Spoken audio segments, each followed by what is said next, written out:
देले रथरु से गड़ी गले अभिमान करिकी जाइकी बाली रथरे बसिले। से समय रे सेही पतित बलराम दासंकर बाली रथरे जगन्नाथ जाई बसी थिले ना नहीं? अरे बसी थिले ना नहीं कौन हाँ कि ना? बसी थिले। बलदेव भी जाई थिले ना नहीं? कहीं बलदेव से दिन बारण कले नहीं? ये श्रिया चंडालुणी घर को लक्ष्मी जीवारु एमिति जाति मारा ही गला, एमिति मंदिर मारा ही गला। दासिया बाउरी रो नड़िया खाई की मारा हेला नहीं। सेठी जेते बेले से मनई साहू से महाप्रभु को अर्पण करिकी जहा खाउचंती सेथिरे प्रभुकर मंदिर मारा हेला नहीं। श्रिया चांडालुणी घर को लक्ष्मी गले बोली कि बलदेव तांकु घर बाहर कर देले। ये कौन आजिकालिका देढ़सुर होइचंती जे बाहर कली कजिया लगेबे? बलदेव किए भगवानंकर शेष नाग। दिन राति निज कोल रे लक्ष्मी को एवं नारायण को बसई थांती बलदेव, हाँ कि नहीं? से पूरा अनंत शेष नाग। से केमिति घर बाहर करिवे? हो जदियोबा करी देले सपोज लक्ष्मी कौन कले ना रागी की श्रीमंदिर को अख्तियार करी रखिले। याडे बलदेव एवं कृष्ण को निज देढ़सुर को स्वामी को बाहर करदेले घर। तापरे से खाऊथिले तांकर पत्र उड़े देले, खई उड़े देले। खटियारे शोइथिले खटियाले उठे देले। एटा कौन गोटे सती नारी करि परिबो? जने भल बहु तुमे करि परिबो कि? अरे कौन तुम देढ़सुर जेते बदमाश हेले भी तुमे तांकर खाइबा पत्र उड़े दबो कि? उड़े दब? लक्ष्मी केमिति उड़े देले?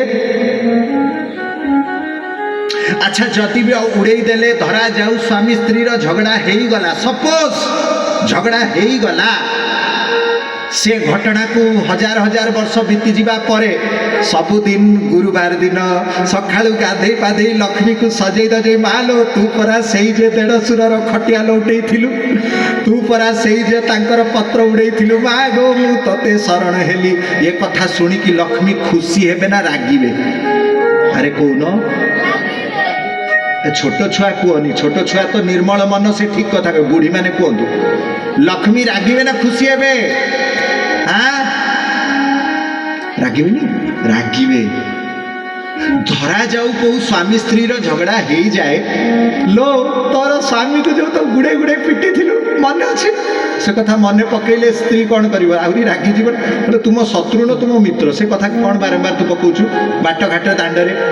तापरे तुमे तो कौन करुच ना गुरुवार दिन सकाळु भोर भोर डेक बजे की लगे नमस्ते माँ नमस्ते कमला मागो सागर दुलणी, नमस्ते नमस्ते मागो विष्णु पाट राणी। देढ़सुर स्वामी को तू बाहर करिथिलु, खाउथिबा बेले तांको पत्र उड़ाइलु। ये कथा सुनी कि लक्ष्मी केमिति प्रसन्न हेबे?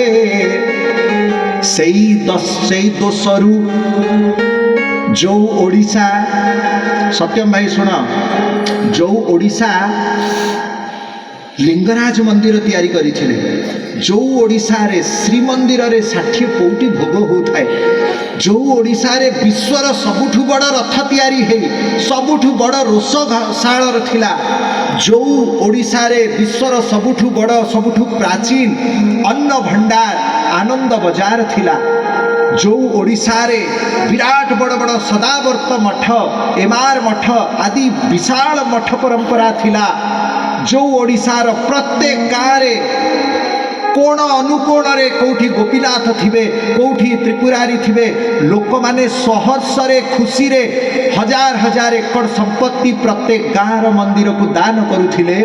सेई ओडिशा भारतर दरिद्रतम राज्य ही गला। कौन पाई हैला? केबे हैला? ओडिशा रे पानी अछि ना नहीं? ओडिशा रे खणी अछि ना नहीं? ओडिशा रे उर्वर माटी अछि ना नहीं? ओडिशा रे सबु प्रकार वनस्पति अछि, पानी पाग अनुकूल अछि, ओडिशा रे वर्षा प्रचुर, ओडिशार माटी सुंदर उर्वर, तापरे भी ओडिशार लोक काहींकि दरिद्र हेले? ता कारण एई जो लक्ष्मी पुराण सी लेखिदेला जड़े दुष्ट ये स्वयं बलराम दास लेखि ना ये लक्ष्मी पुराण तांको लक्ष्मी पुराण अलगा ताऊ प्रकाश हो नहीं आमे देखीचु पुराणा प्रति देखीचु असली लक्ष्मी पुराण से कथा को तो छाड़ीदेले एबे एई जो जगमोहन दास लेखक एई लक्ष्मी पुराण जगमोहन दास निजर नाम बलराम दास करिकी बही छपे बुझिल या असली नाम जगमोहन दास से एई बही लेखिले आ ताकू ओडिसार समस्त बोहू माने पाठ करूछन।